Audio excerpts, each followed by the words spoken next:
afternoon, viewers. Coming to you from here in the Imperial Hotel here in Blackpool, England, for one of the team semi-finals. Mark Shepherd has just introduced the two teams. You've just seen the traditional handshake between the two teams. The referees are about to take control of the table. Two referees are Richard Rhodes and Claire Watts. We've got a semi-final here today between England and Ireland. And of course the other one which is being played is Malta and France. The two winners will go through to the grand final and play off tomorrow. 4 world champions, world team champions in the Supreme World 8-Ball World Championships. Just been joined by Mark Shepherd, who was out doing the introductions before. And this should be a good match, Joe. The England team perennial favourites for this, won on so many occasions. Ireland have just come through a very tight match against your team, I'm sorry to say, Joe. So the Australians booted out by the Irish. It was, look, England have got to be out-and-out favourites here. They finished top of the round robin quite clearly from the other teams. Ireland have done really well to come up from 5th spot and qualify for the semi-final. You know, having to knock out a team above them in order to get here. And unfortunately that team was Australia, of course, as you say. So the team's just lagging for break. Declan off for Ireland. Looks to have almost levelled the lag from Carl Sutton. I think England have just narrowly got it though. So on the right hand table we'll have Carl Sutton against Declan Hough. And on the left hand table Mike King of England against Robert Brady of Ireland. So we'll be bringing you split screen coverage. These two tables are next to each other in the arena. The slightly odd looking logo of the World 8-Ball, which just about lines up in the middle, is because there are 2 different tables and 2 cameras. It does line up a bit better in real life. Yeah. And of course Carl Sutton just come off a semi-final with Mick Hill, so he should be pretty warm. Yeah, he looked pretty good in that semi-final. He came up just short, as so many people do, against making the end. He just didn't really get enough chances, but he didn't do a great deal wrong. He looked to be in pretty decent form.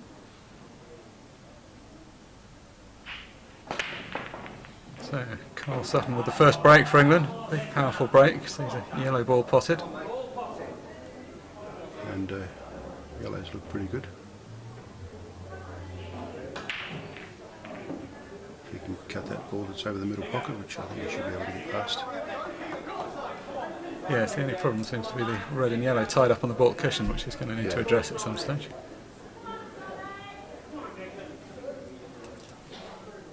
So it's all drawing close to the end again, 27th World Championships in this prestigious team event. Of course, when it all started, it was all about the team event, and when New Zealand, Australia and England decided to form the world body and have teams give players the opportunity to represent their countries. Yeah, I say this every year, but I'm always impressed by how far people have travelled. It's quite a long journey up from those of us that come from the south of England, but for people that have come from the southern hemisphere and flown all the way from Australia, it's an awful long way to come up here. I think that just demonstrates how passionate Australians are about their sport and the opportunity to wear the coat of arms and represent their country.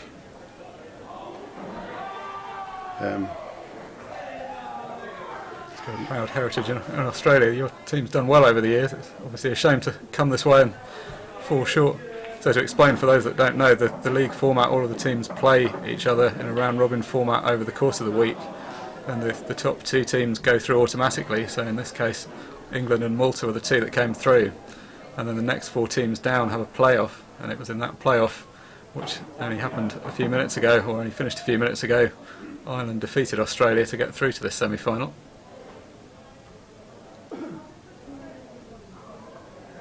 Going back to the action on the table, Mike King making a quick start of things over on the left-hand table. Doing exceptional work, and take this red into the bottom left and then the black in probably the top right, or the middle, depending if it goes past that yellow that's just over that middle bar on the right. Always an added pressure in team competitions. You hear a lot of vocal support from both sides. You don't want to let your teammates down. So that's a nice shot. He's just gone back, screwing back and giving himself perfectly straight black into the bottom left-hand pocket. My King draws first blood for England. They get a 1-0 lead. There's Carl Sutton and Declan Hughes still doing battle on the right table. Right of screen. It's a good format this, but for years when we used to have the single table in the main arena, it slowed down the team final because we could obviously only play one match at once and we had to shorten the format. They played best of 21 the whole way through and we used to have to shorten that, but now with the two tables we're able to get the full 21 frames in. Yeah, which is excellent because that's what they play right through the championship, the 21 frames. Yeah, and there was something counterintuitive about having the final shorter than the first few rounds. Yeah. It added a lot of pressure to... In the days when we used to televise the highlights of this rather than streaming the full thing, there was so much pressure. It wasn't just a case of you might only have one frame, but if it wasn't a good frame you wouldn't even make the highlights reel, so if you wanted to get on TV you really had to do well. And referee Richard Rhodes called into action to clean the white ball. Yeah, two very experienced referees, Claire and Richard here, seen at these championships a number of times. So who's just coming on the other table? So we've got Aaron Davis for Aaron England Davis against Stephen Dempsey.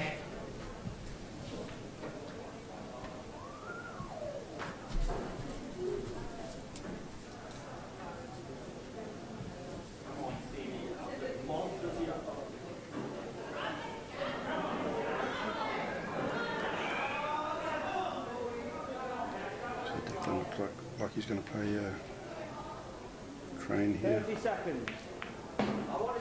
Very well. Managed to do it without losing position on the ball that's following through. Yeah, he did play that well. That was actually a slightly more difficult plant than it looked. Had to make that angle. As you say, he's landed nicely on the yellow along the baulk cushion now, which looks to go past the red. So I think that Declan should be able to pull one back here for Ireland and level it all up. Yeah, the nice thing as well from his perspective is the most difficult shot, which is the yellow along the baulk cushion. Even if I don't imagine he's going to miss it, but even if he was, it should hang over that pocket, so it's not quite so much pressure on this shot.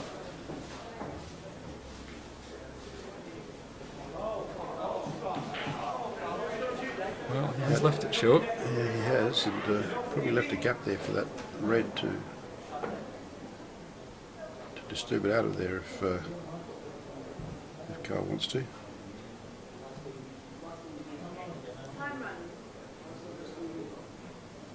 So this is Carl Sutton at the table for England. Meanwhile, Aaron Davis to break off for England on the left-hand side. Carl Sutton having a good look at that gap.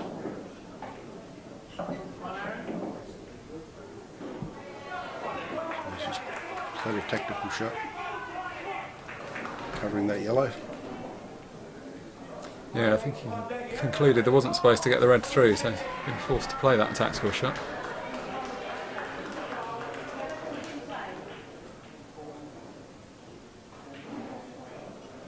He obviously thinks he can get through without fouling. I'm pleased about that, because it could mean that it's not going to be a long drawn-out tactical game. Yes, yeah, that could have taken a while. That was I don't say a bad shot, but it was a bad result from Cole's shot. Covering that ball was the minimum he really needed to do that. Yeah.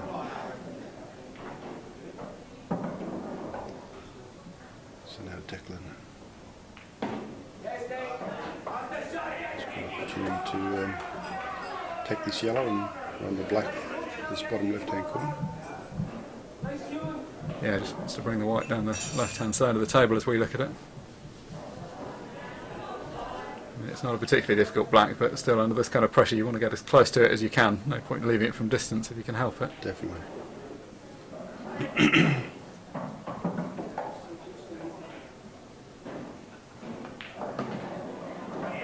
That's a nice shot. Yeah, it is. He just needed to check up the white off the baulk cushion. The natural angle was going a bit towards the centre of the table, but he's held it nicely. Yes, he's managed to work the white to take the cushion with an unnatural angle for younger players watching.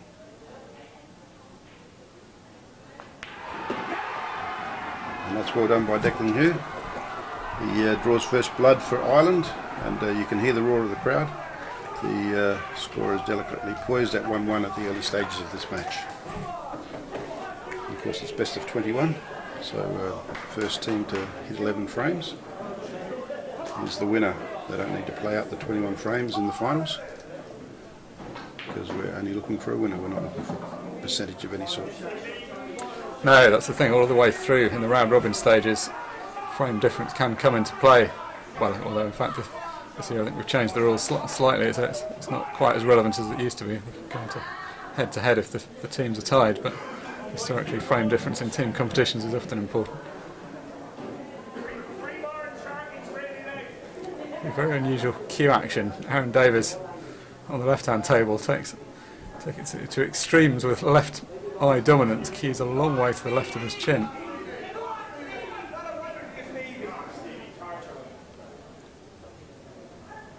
He's done pretty well. That effort was off the break. He's got rid of 5 of the yellows, but unfortunately, as we just saw, missed the cannon, forced to play a safety shot, so now somewhat handed over control of the table to his opponent Robert Brady, Stephen Dempsey I should say.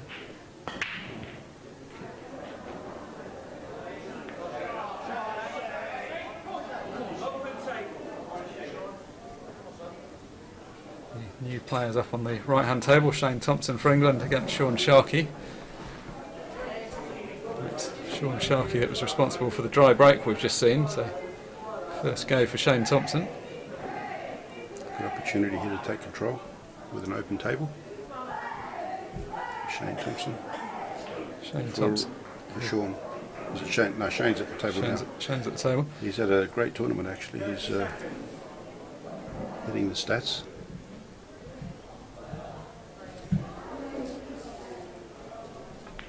And of course in finals it's very much getting the team over the line.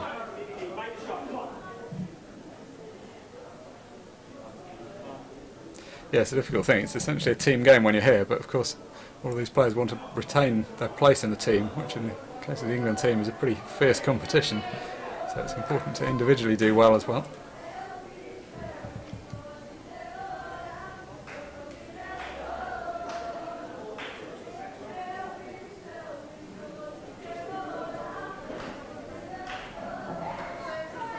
Shane's trying to play a coming onto that yellow. Just fell short. So he's going to let his opponent back in, and Sean Yeah, that was a good miss if there is such a thing, because leaving that ball over the pocket means that he's still in pretty good control of the frame.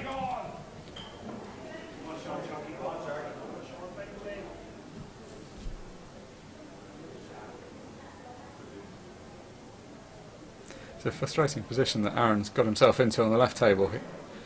He was the one that was in first and had first opportunity at these balls, but any time you miss with only a couple of balls left, you can get into this situation of having to chase those balls around. You find you get snookered on quite a regular basis. Good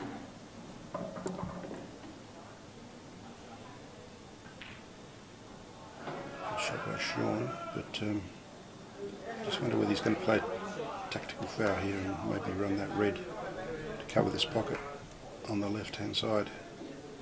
Play deliberate foul by putting the red onto opponent's ball. In fact, he's going to put opponent's ball onto the red. So it's a deliberate foul to try and take control of this pocket here. But unfortunately he's left a gap there. That's why I'm not sure why he didn't just play it direct to make sure of the cover. Yeah, it was a difficult shot. He's actually played it relatively well, but it was, as you say, never going to be possible to get it right over the pocket playing it like that. So I'd say Shane Thompson will do that straight away.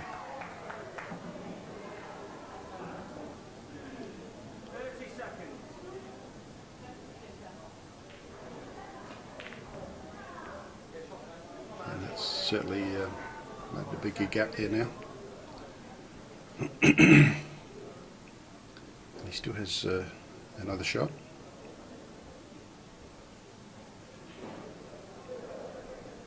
Meanwhile, having played 2 very good shots, Aaron Davies has got himself into a bit of trouble. Did very well to pot the 2 yellows, but unfortunately has snookered himself off the potting angle of this black. And now England takes control of that bottom left pocket.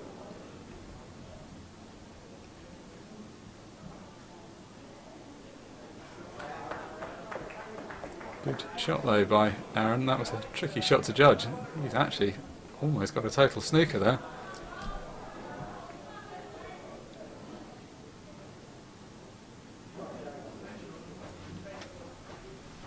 Do a bit of cat and mouse now on the table on the right.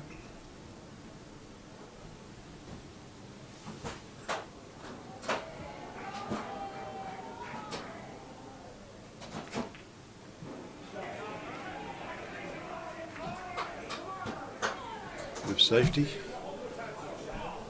but not so safe because there's a couple of reds paddable there.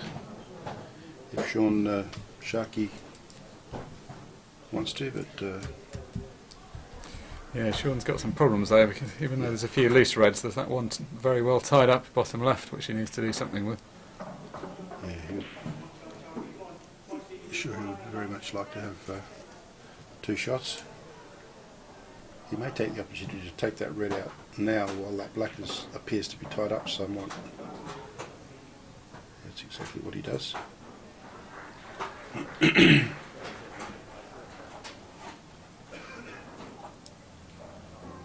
So, presentable opportunity for Shane Thompson, but by no means a straightforward one. In the meantime, on the other table, we have Ireland on reds trying to clear. Yeah, it's a frame that England's been in control of for most of the way, but unfortunately, by virtue of not getting on the black, this opportunity has been handed over to Stephen Dempsey. Currently, he looks like he's ready to gratefully accept it.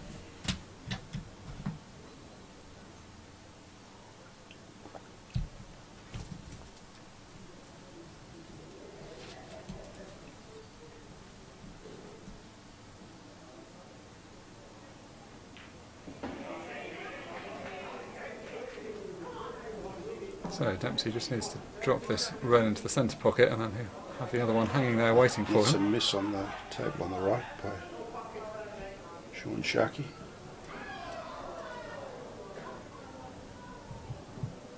Yeah, that feels like it could be quite costly. He's now left Shane in right amongst them. All the yellows are very much potable, all off cushions. It's only the black that needs to be negotiated, probably to this bottom left-hand pocket. If it's not moved.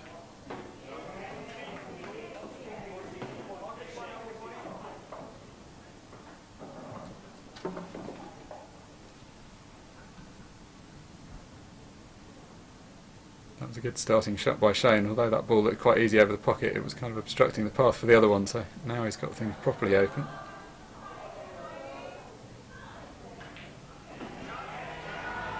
Steve Dempsey's doing really well.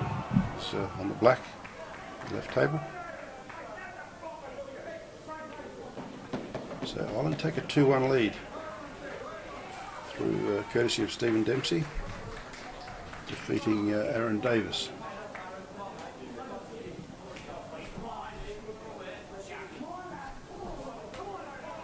Very different sort of pressure playing on a team where you only get one frame at a time. You make a mistake like Aaron's just made and you really just want to get straight back onto the table, but he's now going to have to sit down and stew for a while. Consolation is that Shane Thompson is looks like he's going out as well, which will level the scores.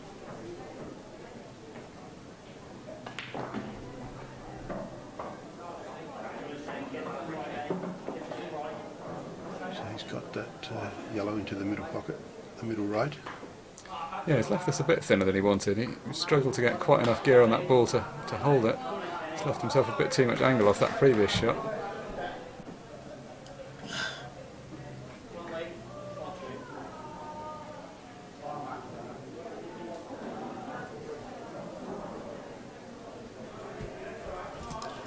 So that's Shane Thompson. Need to pot this yellow into the right middle pocket.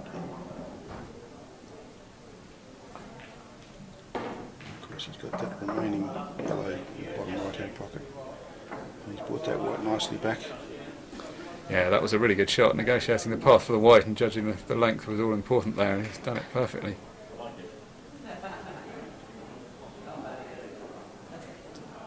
I suspect he'll take this yellow on his left, bring the white around to put the black in that same pocket.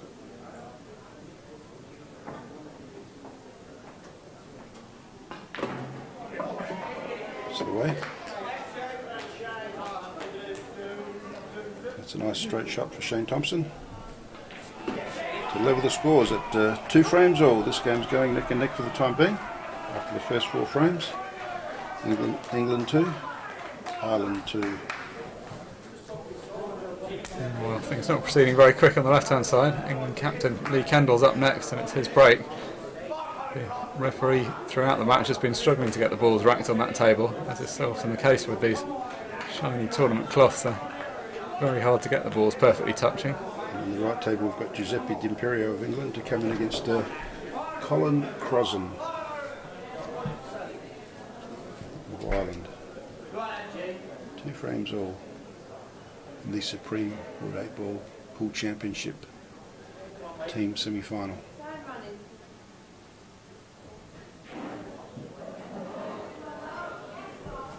Lee Kendall adopting the cut break.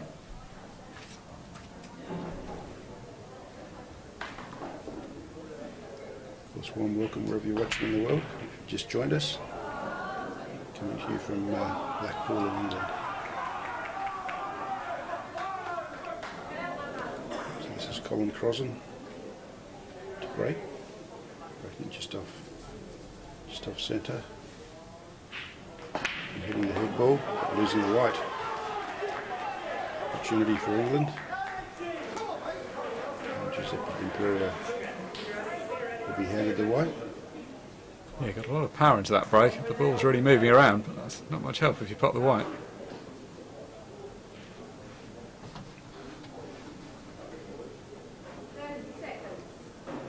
So Giuseppe will thoroughly survey the table.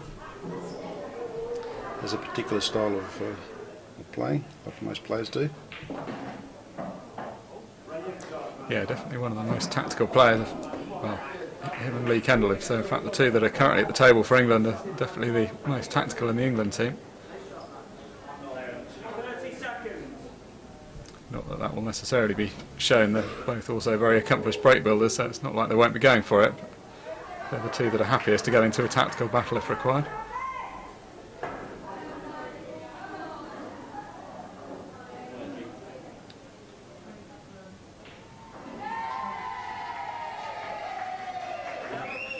Very useful for Giuseppe having ball in hand there, because the only place that yellow was going was into that pocket that he's just played it, so in fact he could put the white anywhere, made it way easier. And all the yellows are looking nicely for Giuseppe. All out in the open.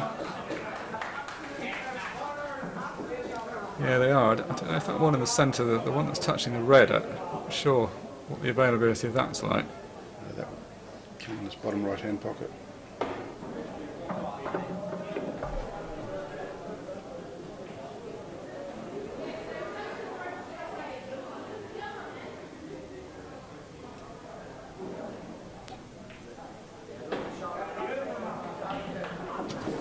Matt O'Hara in play for Ireland on the left hand table.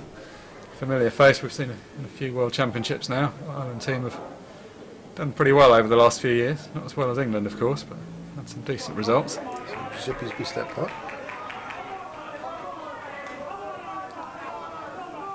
Unlike him to miss a pot like that.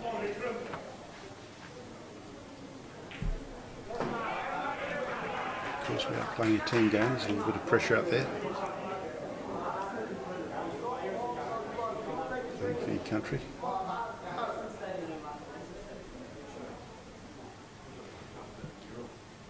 Funny, the split screen coverage, it looked like the players were about to walk into each other, but shows there's a bit more space between the table than the camera suggests.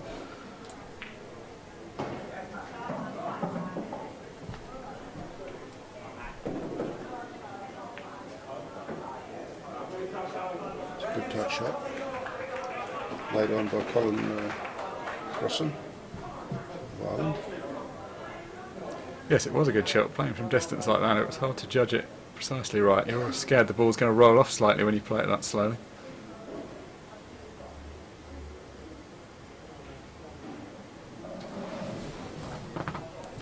It's relatively easy for Giuseppe to get out of this snooker, but it's not going to be that easy not to leave some kind of shot on. We'll say. It appeared to me like it missed everything. It just skimmed the yellow above the white. It wasn't. I don't think it was the one he was playing for, but it was a legitimate shot at least.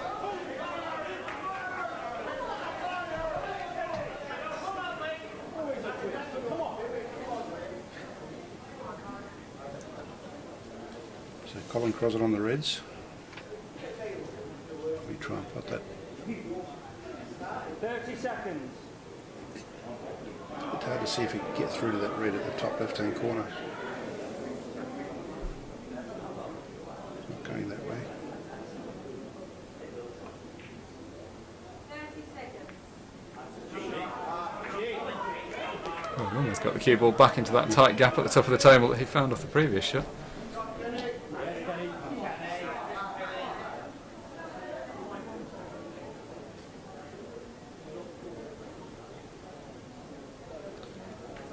Imperial doesn't look like he's moving around with too much urgency. I guess it's his way of staying nice and calm. Yeah, he's always one of the more measured players. Yes. 30 seconds. Quite unusual for a young player. Normally people come through, particularly these days, much more attacking game, but he's been one of the few juniors, or one of the few players that when he was a junior was pretty into the tactical game when most of his peers were just into potting stuff. Yeah, he's become more balanced as he's grown older. I noticed. I thought he was quite attacking at an earlier age, and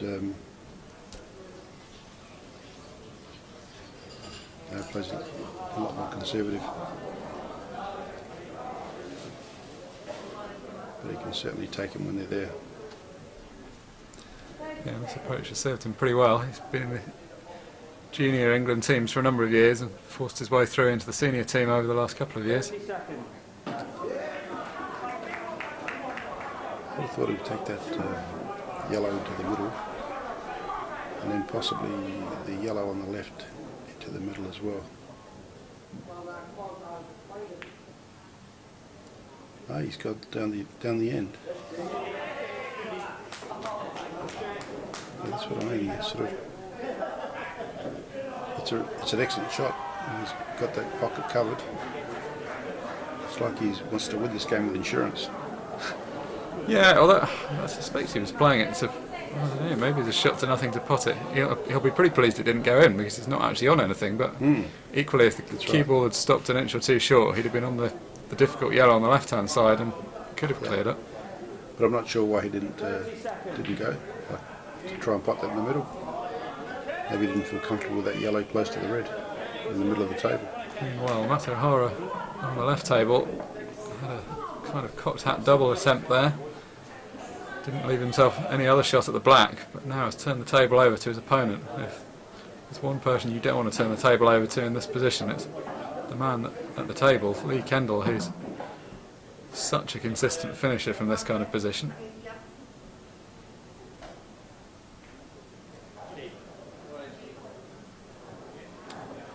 So that's Colin Crossan playing a defensive shot there, just leaving Gus on that yellow that's over the pocket, which I'm sure Gus is not going to pop. Yes, Kenny. Kenny.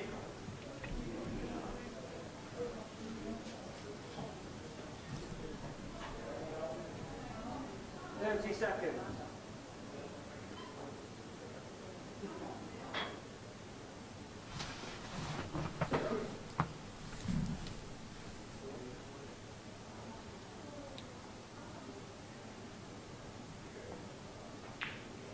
Yes, Kenny, great shot. Nice shot. And running that yellow to the pocket, playing it off the black. So Gus is slowly taking control of this frame. Yeah, he grinds out a lot of frames like this. Don't think his opponent's going to love the position he's worked himself into here. He's now got 2 pockets that he can't use.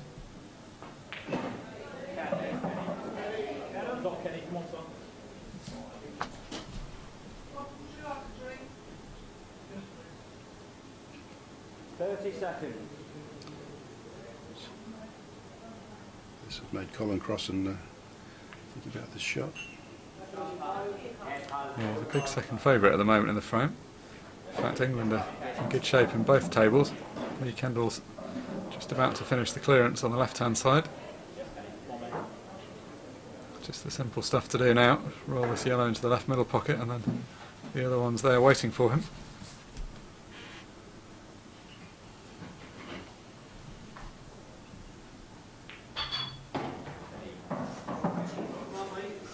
So Gus Imperio studying this situation. 30 seconds.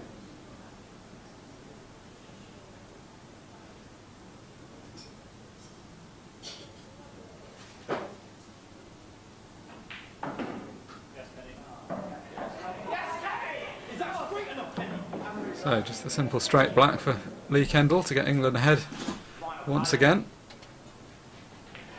Black safely down. England now lead Ireland by 3 frames to 2. And Gus Imperio in control of the right table. So Ben Flack coming in against Patrick O'Leary. Ben Flack from England, Patrick O'Leary from Ireland.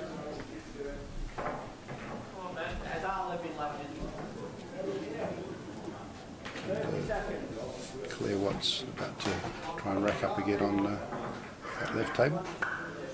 I'm saying that she's been having trouble. Yeah, I'm not sure she's enjoying the experience of trying to get these right up. She seems to have been finding it quite hard. Yeah, there was no trouble on the right table. No, I think the referee on the right has found it easier. Sometimes that's just the way that you get some kind of indentation on the table and the front ball just rolls off. It's also pretty hard when you've got so much scrutiny. The crowd are waiting for you to do it, the player standing next to you checking you're doing it right.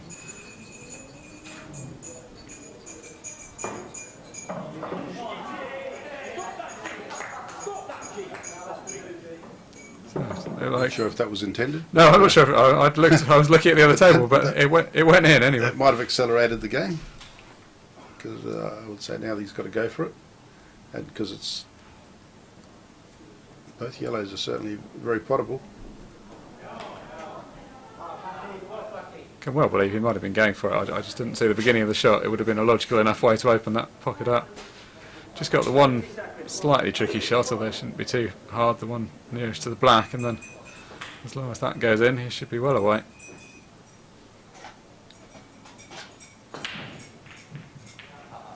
Slowly but nicely.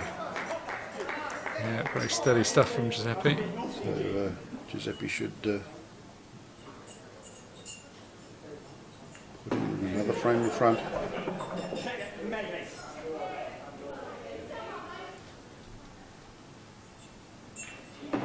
England just sneaking away, courtesy of Gus Imperio, to a 4-2 lead. Defeated Colin Crossan of Ireland. And to come in now is on the right table is Carl Sutton versus Stephen Dempsey.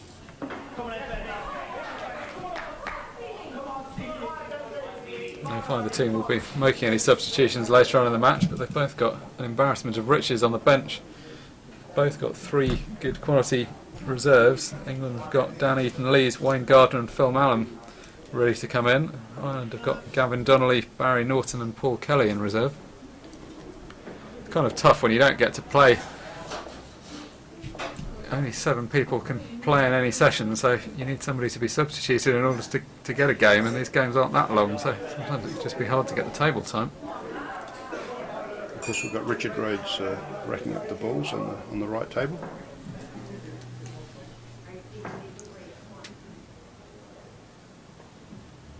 And it looks like it's going to be Stephen Dempsey to break.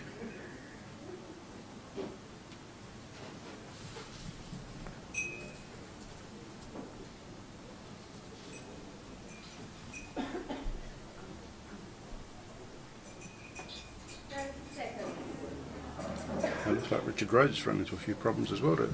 Yes. Just to equal it up. In that last match in the semi-final that I commentated, there was only one query on the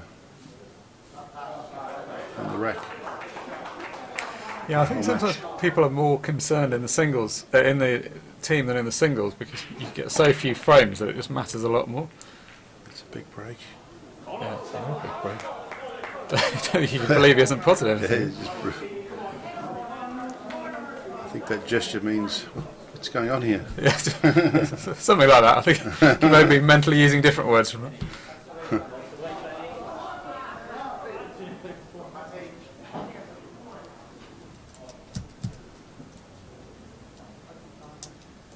So yes, the team event's been going now for 27 years, and great motivator for Australia because they love the team game over there.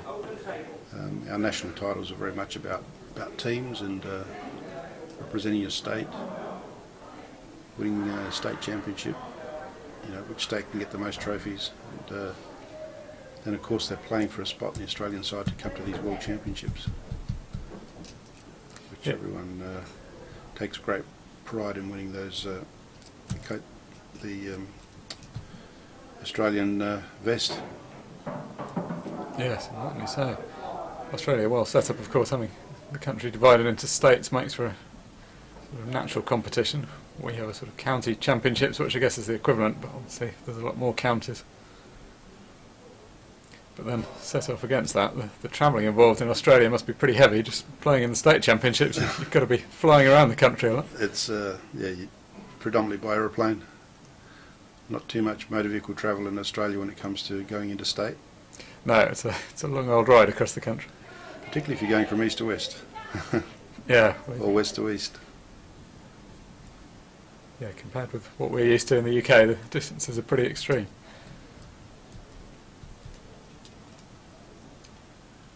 So Steve Dempsey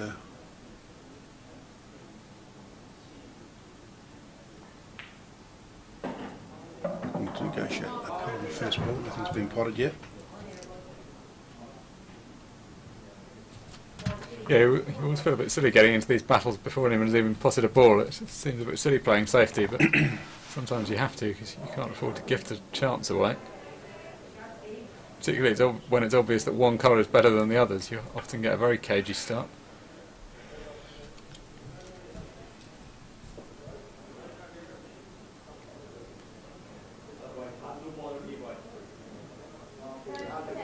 Just call Sutton to come in with an open table.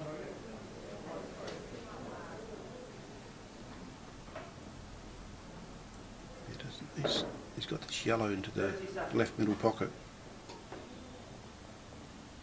if he wishes.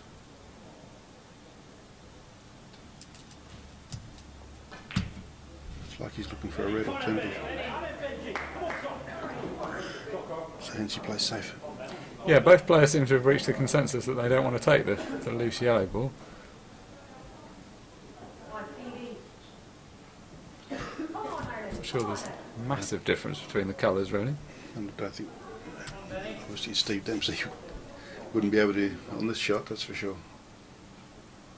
But yeah, he might be able to play a train onto that yellow. I think just playing that as a safety shot.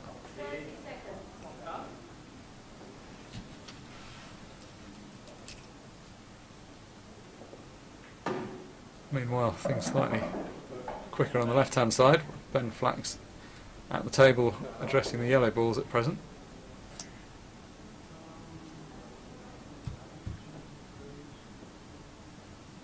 Nice to see Ben back this year. I think, if memory serves, he wasn't in the team for last year's tournament, but has been a stalwart of this England team for a long time.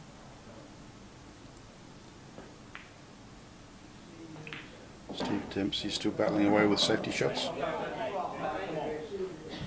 Yeah, I can't remember having seen them. Certainly not in this year's tournament have we seen a match where so much time has been spent before the colours have even been decided. Yeah, it's certainly the longest that I've seen today, that's for sure.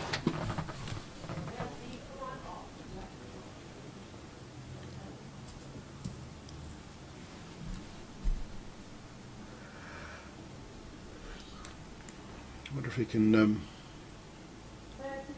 play that yellow onto the other yellow and get a result.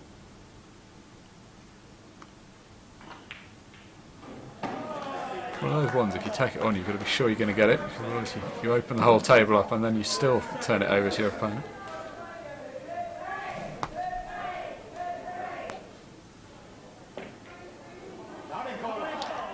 He's left it up. So now it's opened up. Well, the only saving grace is that where the white's finished, it's not a straightforward starter for Carl. Well, not a straightforward starter if he wants the yellows, which Steve's just been trying. Red's coming down to the bottom left. Yes, I think now.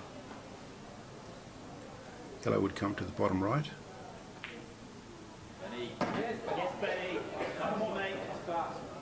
It was the red balls that both of them were keener on in the early going, which is what led to all the safety. So now that's what Carl's going for. So that red went past there. Couldn't really tell that was on. Thought the black might have been covering it, but no, you can see that the black's quite clearly. Yeah, this is another. The one he's taking now, you wouldn't really think went from that's that right, angle. but able to play it off the yellow. off the yellow. So this is Cal Sutton at the table at the moment, on the right table for England. England leading 4 frames to 2 in this best of 21 frame match, meaning that the winning team will be the first team to score 11 frames.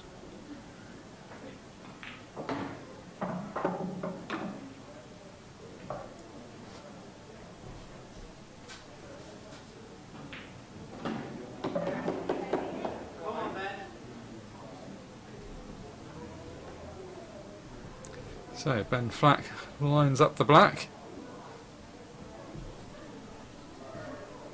And once again gets the job done for England. They now move ahead by 3 frames. They lead Ireland by 5 frames to 2. Ben Flack makes no mistake against Patrick O'Leary.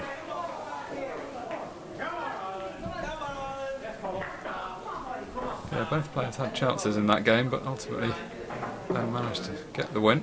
And to come in on the left table is Mike King versus Sean Sharkey. Sean Sharkey of Ireland, Mike King of England.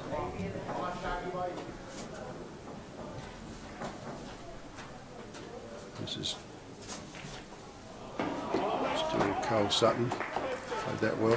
Yeah, he's played a good shot there. It's No. quite easy for that to go wrong. Can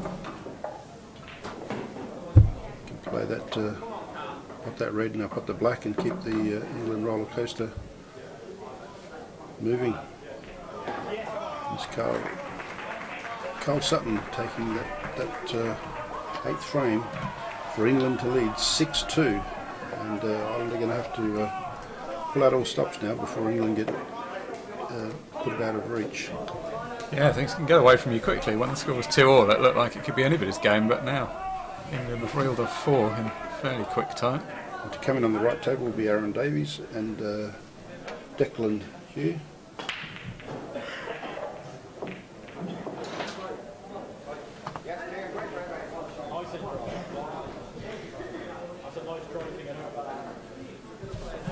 And at the moment we're observing Richard Rhodes racking up the balls again on the right table. Yeah, which sometimes feels like the racking of the balls feels like on both tables like it's been taking longer than some of the frames. Which is both excellent referees, so it's I think a reflection of the table rather than the referees.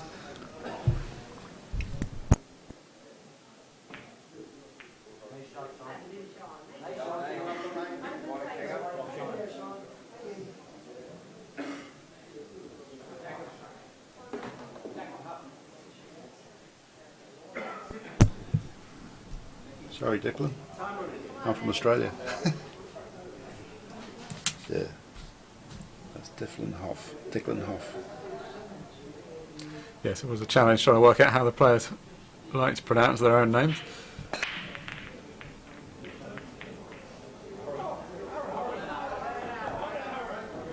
It was a good break, but we'll take stock. I think all the balls are still on there.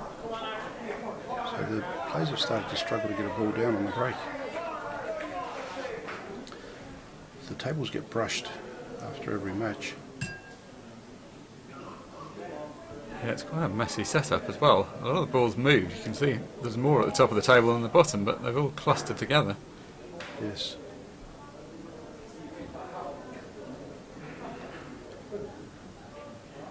So, no balls down.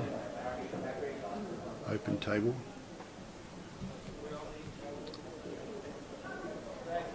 That's Aaron Davies, the table.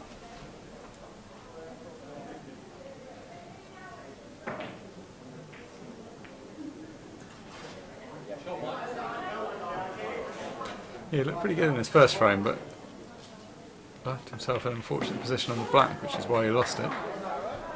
Keen to make amends for that. One of the newer faces in the England team, although he has been at least once before, but quite possibly a couple of times more than that. Again, some of the early years may have been a reserve, which is why we didn't see so much of him.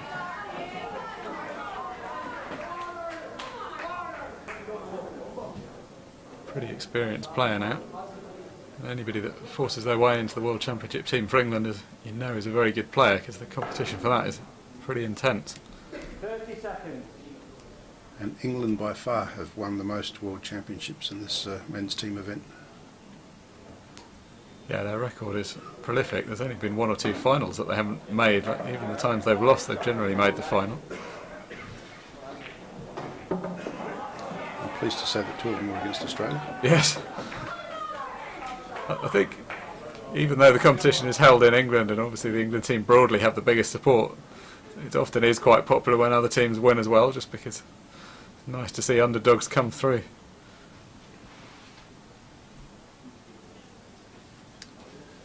Aaron Davies looking to put this red in the corner pocket, which he does successfully.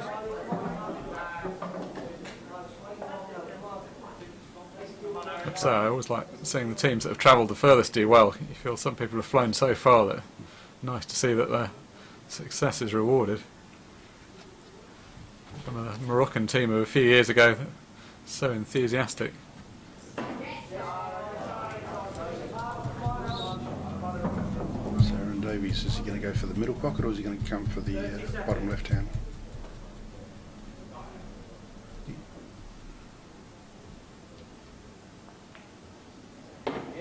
He's taken it to the middle, and that way he's nicely separated those two balls.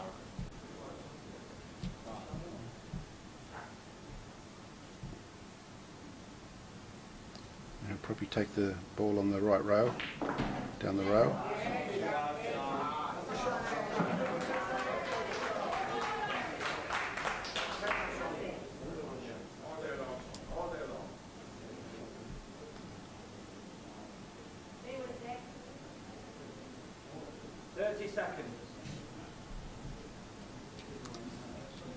Queuing up.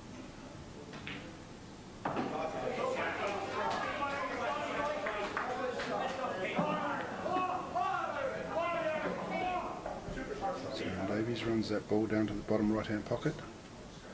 Now left himself a red to the top left.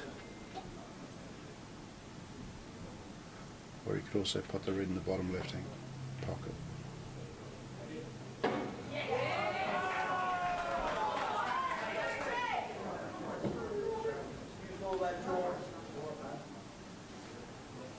So Sean Sharkey, just this black needed to complete the win over Mike King on the left table.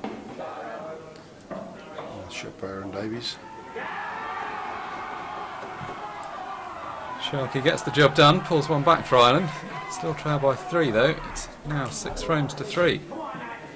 And with Aaron King lining up for his final red and looking to slide across for the black in the middle pocket. We'll go with Aaron Davies. I think you're combining Mike King and Aaron Davies at the moment.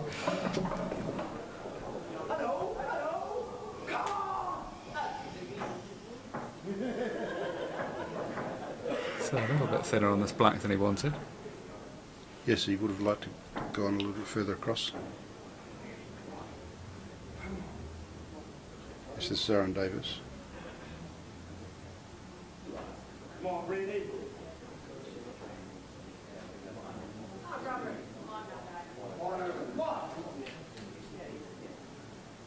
30 seconds. So the danger is that he doesn't foul it with a fine cut. Yellow. He's missed the pot. So opportunity for Ireland here. Yeah, it's going to be pretty annoying for Aaron. He's now missed the black in both of the last two frames. The last frame he didn't really get on it. This time he was on it, but it wasn't an easy shot. So Declan Hoff has opportunity here to take control of this frame and see if he can win a much needed frame for Ireland. And we've got Shane Thompson to come on from the left table against Robert Brady. 30 seconds.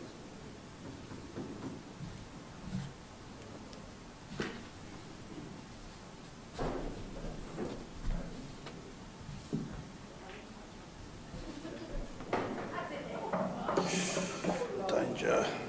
Well, How did that stay out? how did that stay out, and how awkward has he left it? A bit careless, really, to end up that close to the pocket.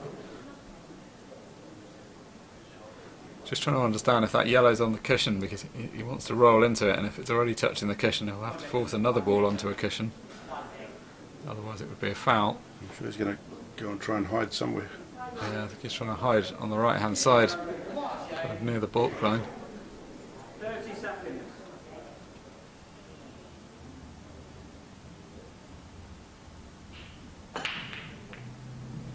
It's to be a delicate shot, though.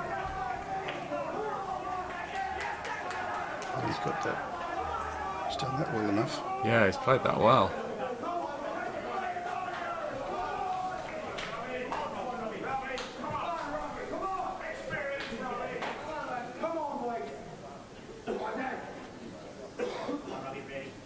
Looks like Aaron Davis is going to try and hit this ball with this black.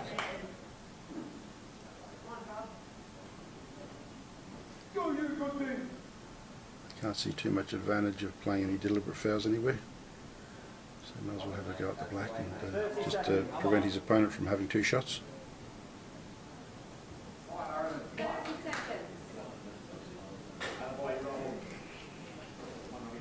Yeah, it'd be a good black to hit this, because it wouldn't be great to give two shots away. Played that with side and he certainly hit the black. That's a good shot to prevent the foul. The problem, as he's going to discover, is that he's going to be snookered repeatedly until he misses it, I suspect. The ball's in the top right-hand corner and just in a perfect place for playing snooker.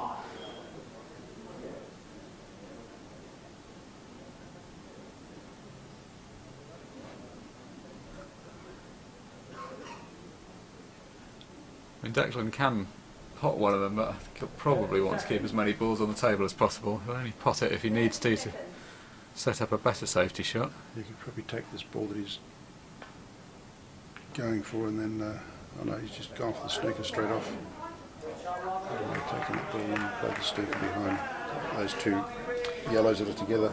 Yeah, I was wondering about that. It was always a guaranteed snooker playing it like that, but it's just never going to be a very hard one. You can hit this off one cushion.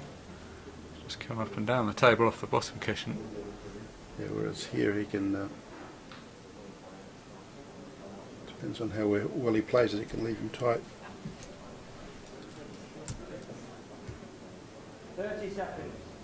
So Aaron Davis, I expect he's going to come off this bottom cushion and try and sit as close as he possibly can on that black. 30 seconds.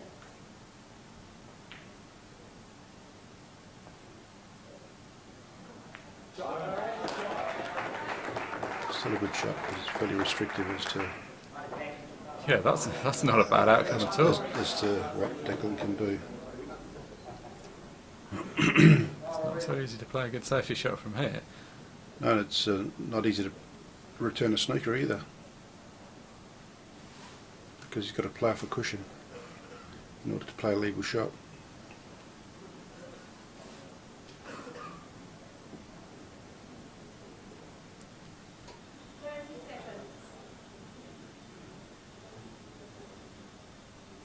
Seconds.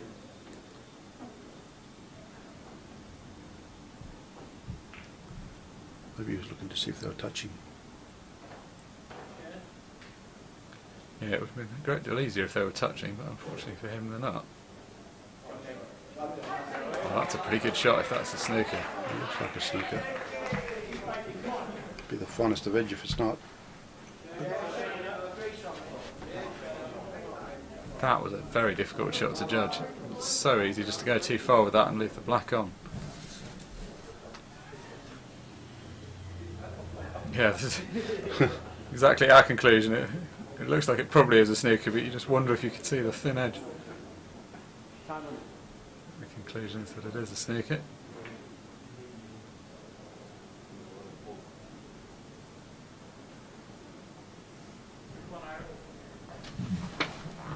Position of it, it's halfway feasible to consider potting it. He'll try to drive this, I imagine, towards the middle pocket.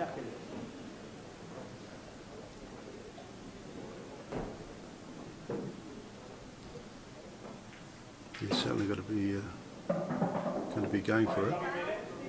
Not any advantage really in just rolling up slowly to it, so he may as well have a go at this.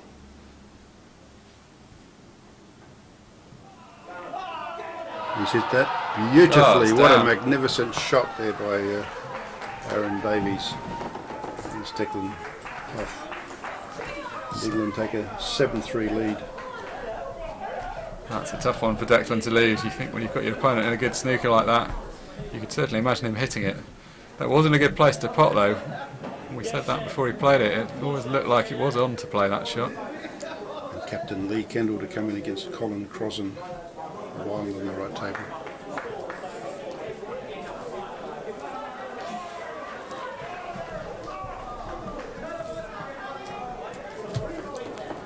Coming to you from Blackpool here in England, the Imperial Hotel, wherever you might be watching around the world.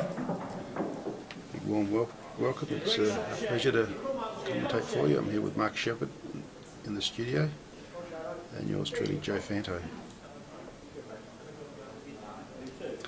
Yeah, we've both spent a few summers up here, haven't we? We've been at the Imperial Hotel for quite a number of years now. It's always a popular venue.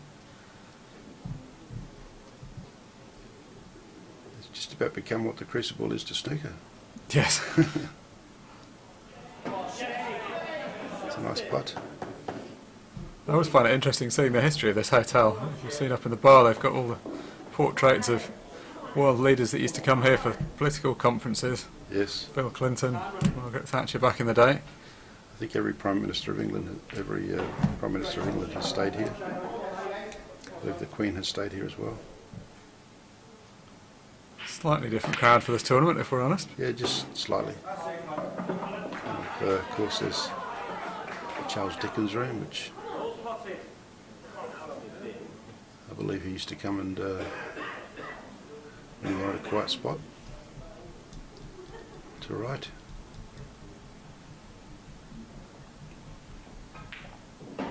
Very grateful to the Imperial Hotel. They do a great job in assisting us to put everything together. And of course, all our sponsors, particularly Supreme. As you can see, the sign Supreme World 8 Ball Pool Championships. They're the manufacturers of the tables.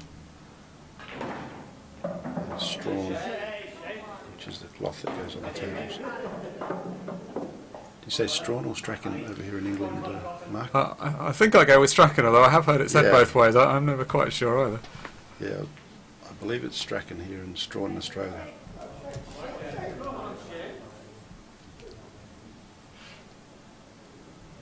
Both pretty important ingredients, the table and the cloth. We wouldn't be here without either of those. That's correct, and the Belgian balls, of course.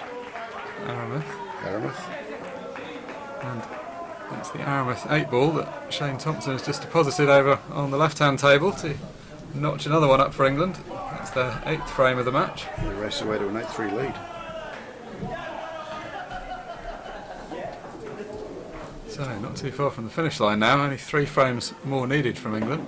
With Giuseppe D'Imperio to come in against Patrick O'Leary on the left table, which Claire Watts is taking on the challenge of racking up those balls.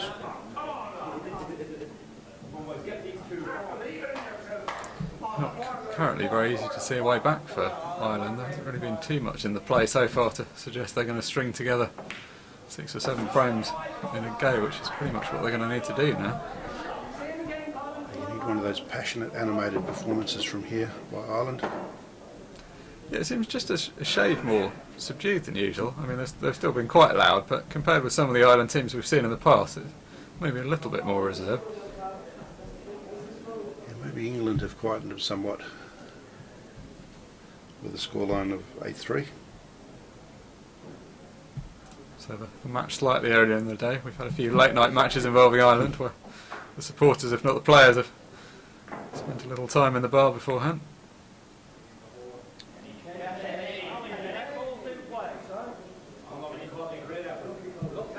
Carl's just left the ball short there, which is going to be a little of an annoyance to him, because if that had gone in, potentially have cleared up, although the other yellow had also come a bit far away from the pocket. So it's Lee Kendall down at the table on the red balls.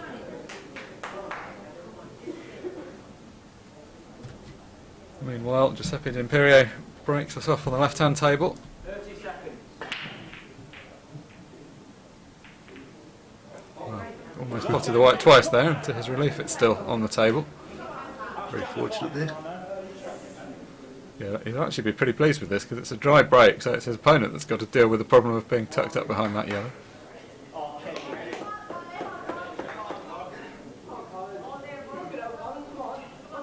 Good shot meanwhile by Lee Kendall, getting the red over the top left-hand corner pocket.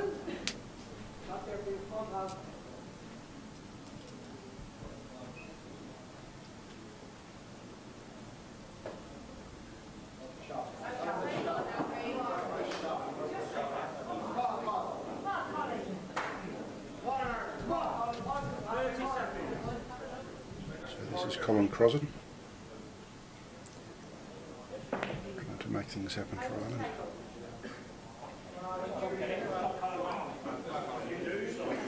Well, that puts a degree of pressure on England. Lee Kendall's got 5 balls that go and 1 red that doesn't really go, so going to need to make something happen. He's got this safe red near the black.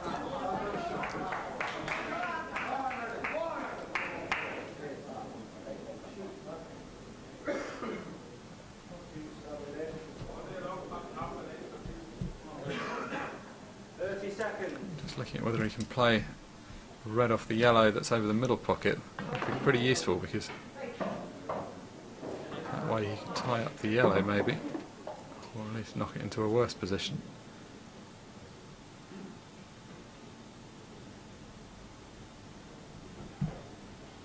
Can't play that shot from where he's finished up though.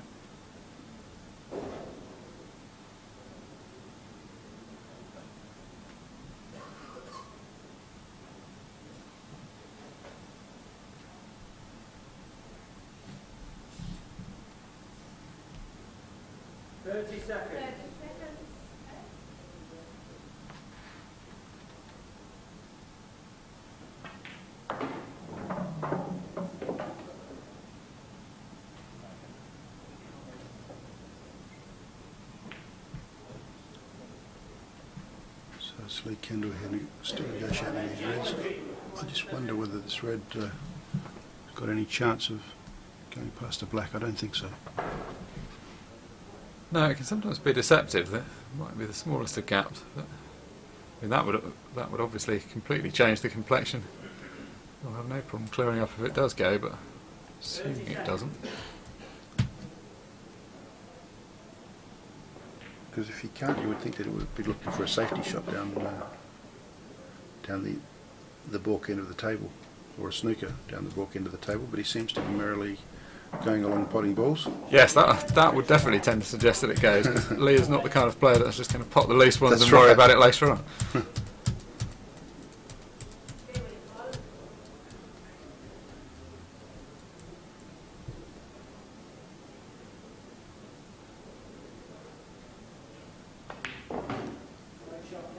It's a nice putt from Lee, and he's certainly played himself a position.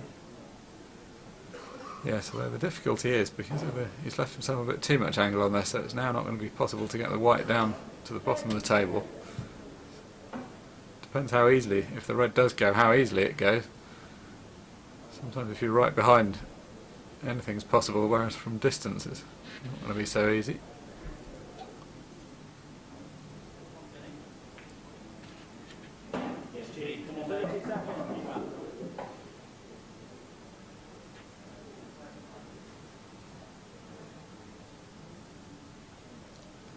Watching Lee Kendall here on this table on the right.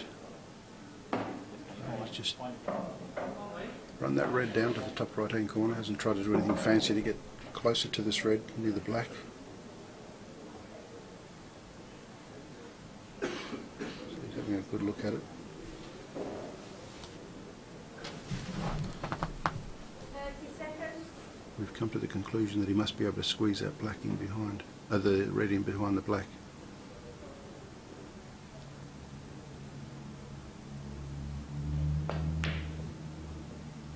No, he simply just played it away, and that's a great result. Good thinking. That was obviously the plan. I'm slightly surprised by that passage of play. So am I. Yeah. Did he always think that that's what he was going to do? Well, I think he'd been looking at whether it might go off. No, but I mean, whether he played that, whether that was the strategy, or whether that red never did go inside that black. And I think it never did go inside the black. It looked like he was maybe playing the yellow, the red up and down the table and in off the yellow that was over the middle pocket, but that was a pretty low percentage shot. So that's a good shot by Colin Crossan.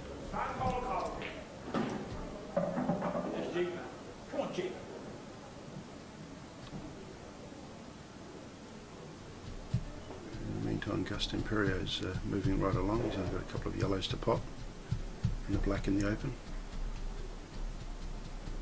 Yeah, he's taken these well so far. That's another good shot. This match could be over pretty quickly if England won these two frames. Must have thought he could pot that. And now he's fouled. Fouled, left a foul snooker.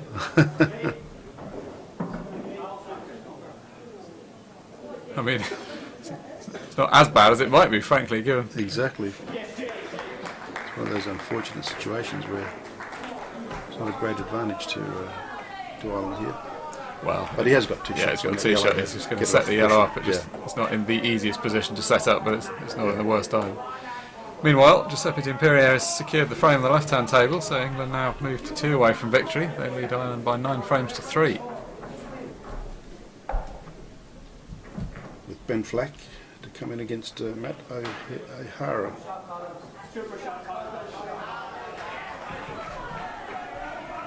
Well, that's turned out pretty well for Colin. Things can always go wrong setting the ball up like that, but he's left it nicely over the corner pocket, so won't have any trouble with this black ball, of course. So a valuable frame back for Ireland. Still 5 frames behind though. England now lead by 9 frames to 4. And Cal Sutton to come in against Robert Brady on the right-hand table, which Richard Rhodes is taking control to rack the balls, and Claire Watts is racking them up on the left table.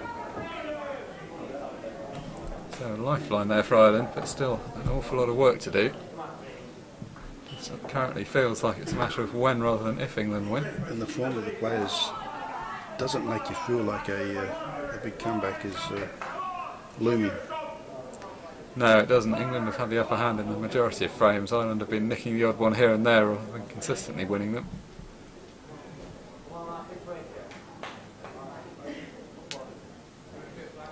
At least we're entering into the third set.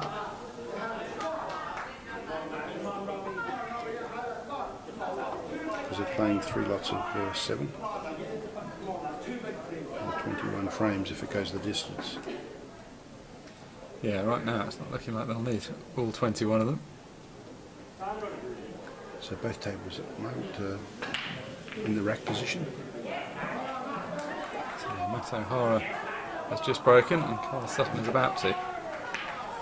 Carl Sutton pots yellow, red, yellow again. So there's 2 yellows going missing and one red. So we need to nominate. Red ball's in play. Yeah, that's a big old break from Carl. That's split up nicely for him.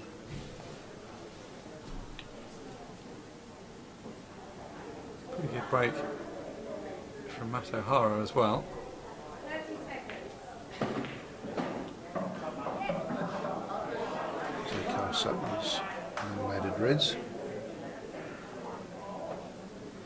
Yeah, to keep it simple, the red of England on both tables at the moment.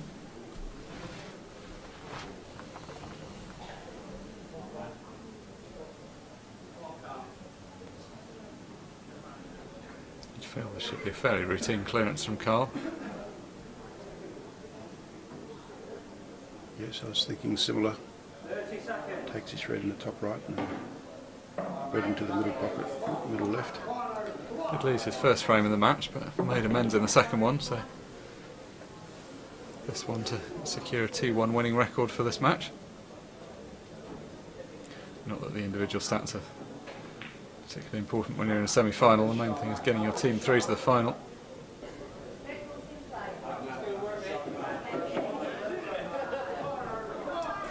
ball's in play. 30 seconds.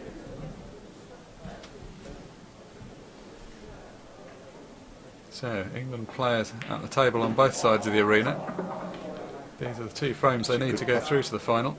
Good pop by Carl Sutton there to keep this break rolling. Yeah, he's just slipped out of absolutely prime position. He's straight on the red down this end, but 30 you seconds. have to try and force a bit of an angle to get the white out.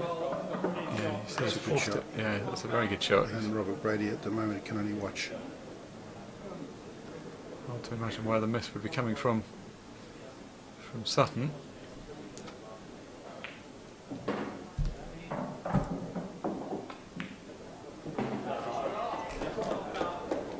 So this will be the frame to take England onto the hill, and only 1 frame away from that place in the final that they've all come here for.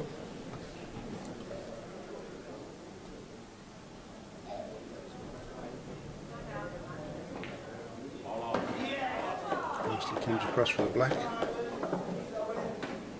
Carl Sutton to line up for nearly a straight back into black into the bottom left-hand pocket. England take a 10-4 lead in this men's team semi-final 2019 Supreme World 8-Ball Pool Championships. Fairly stark position facing Ireland. There's 7 frames left in this match. They'll be needing to win all 7 of them if they wish to get through to the final. Very hard to see that happening on the pattern of play so far. England have looked far too dangerous to let 7 chances slip. And on the right table to come in is Mike King of England against Stephen Dempsey of Ireland. It's been a pretty quick match so far, only an hour and a bit into it. It's a bit of a delay at the start. The Irish team apparently didn't realise they were playing now, so England were standing around waiting for quite some time before we eventually got things underway. 30 seconds.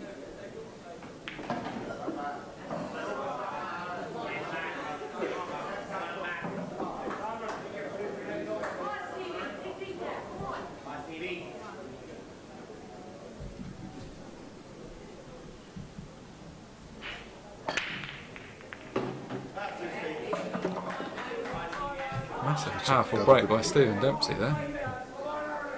Another good break on this right table.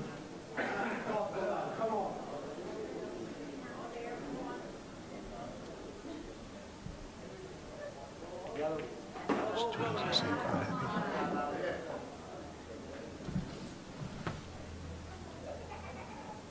So red ball is potted. Needing to nominate what his preference is, and he's taking yellows. 30 seconds.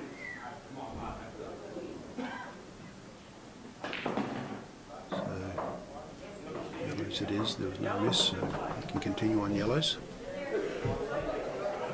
Yeah, he's not really too happy with the outcome though. He's managed to No. knock the ball safe in the process. He's got that long yellow which is sitting next to that red near the balk line.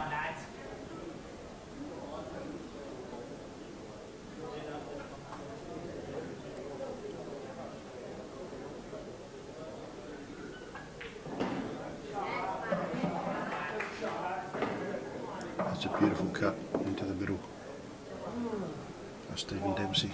Yeah, it's a good part. He's annoyed, I think, to have missed the cannon, trying again to knock that yellow out. So that's the main problem now. Fortunately for him, there are actually a couple of routes into it still, so he's got a couple more opportunities. He's got this red down the bottom here. He can put in the bottom right hand pocket.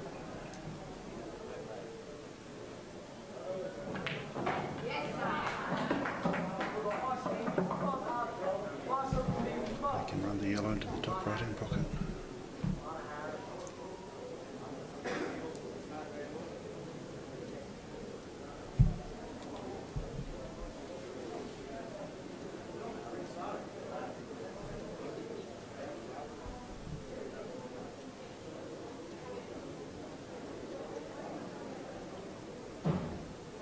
So, important moment over on the left table. Matt O'Hara's got one yellow and the black left, but the black is not in the perfect place. So he's going to make up his mind whether to try and move it or play for the double. Double it is. Oh, well, in fact, he's screwed around it. No, double it isn't. He's going to play it down the left-hand side cushion. It's quite a good shot to get all the way over there. Still not a straightforward black, though. Steve Dempsey just had a miss on the right hand table. Mike King to the table now for England. Big shot this for Matt O'Hara. If Ireland are going to have any chance, he's got to slot this ball home. Look entirely comfortable with it, you'd have to say. I know I'd be shaking if I was going for that black. Yes. Ireland were depending on me. He's got it. Yes, he's got it. Well done. That's a shot under a lot of pressure there. So that's Matt O'Hara pegging back a frame for Ireland against England against Ben Flack to bring the score to trail 5 frames to 10.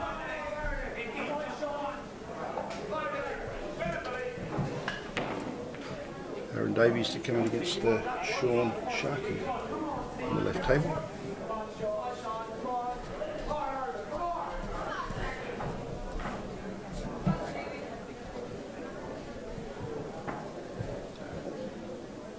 Question is, will it get that far? It all depends. Stephen Dempsey's got 3 yellows left, and off one of them he's got to cannon out the difficult one. Looks like he's going to drop this one in the right middle and then try and play the remaining yellow off the red, maybe. 30 seconds.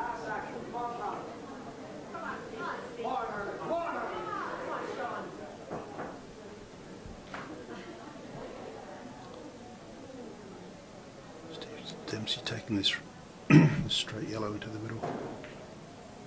Nice and slow. Now he's here lined in order to be able to put that yellow and follow through to break out. Yeah, he can either do that, or he's had a couple of looks at trying to play the yellow off the red to move it out that way, but that's quite a tricky shot as well.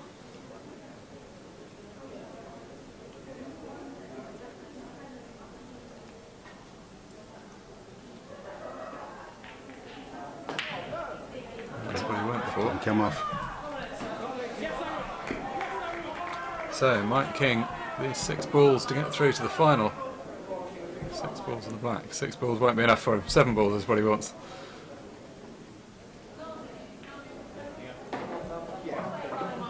That's the first. They're all in the middle of the table, and so is the black. Yeah, it's pretty hard to see a miss from here. Mike King's a very good potter. Got a good little kiss on that red.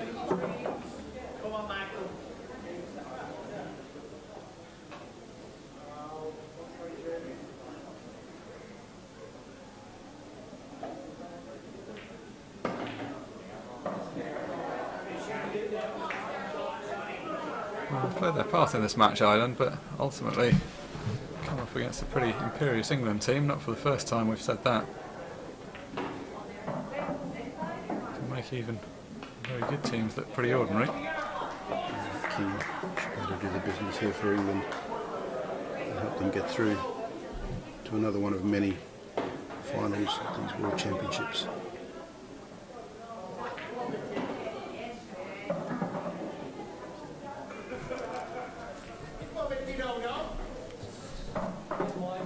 Takes that red, lines up for the black. And England win 11-5 in this match for a place in the final of the 2019 Supreme World 8-Ball Pool Championships team event. And who would bet against England going on to lift another title? That's been a strong, strong performance by them. Ireland did well earlier on this afternoon. They got themselves into the playoffs, and then they defeated Australia narrowly to get through to this semi-final, but ultimately came up short against the English, as there were so many before them. But unfortunately, Ireland never seemed to be in this match, did they? Not from the start. Never headed England. No, it was 2-2, but after that, they just never looked like winning it.